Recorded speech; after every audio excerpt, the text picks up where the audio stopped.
And now with resources and time and effort and ultimately money that's been put into it, there are a lot of teams that are gunning for us, and in particular gunning for us this summer. And notwithstanding the depth that you talked about, which is absolutely correct, there are teams that I think are licking their chops, not the least of which is England, European champs, and they have their problems too, and there's injuries, and that's going to be a story during the World Cup right now. But I guess handicap this team right now, given what you have seen with this roster and where they are, and more importantly, relative to where the rest of the world is.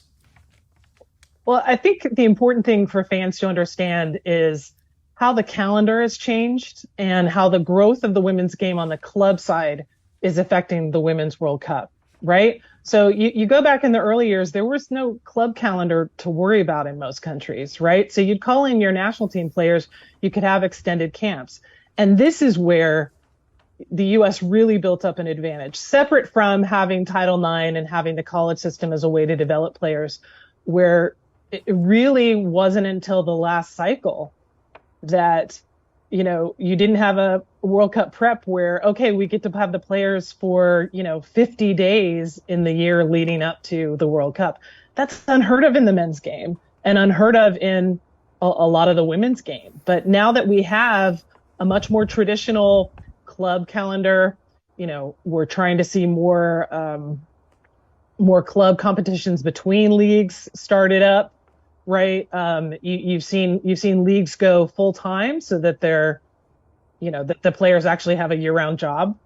That does affect national teams, and I think it makes it a more level playing field where U.S. no longer has that advantage of, well, we have our players together all the time, so they're all used to playing with each other. And that's one of the reasons I feel that when we watch the U17 World Cup and the U20 World Cup, you don't see the same dominance from the Americans because those players just don't have a lot of opportunity to train with each other. So long story short, I think this will be the most competitive Women's World Cup we've ever seen once we get to the knockout round. Since it's a 32-team tournament, 8 teams bigger than it's ever been before, we do have some teams in there, like the U.S. facing Vietnam. We have some matchups that are going to be very, very unbalanced, right? But once the round of 16 starts, knowing that you have to finish second to get to that point, that means every team was, winning in their group stage. It's going to be the most competitive round of 16 we have ever seen. And I feel like this World Cup is going to be, the Thunderdome of World Cups. 32 teams enter.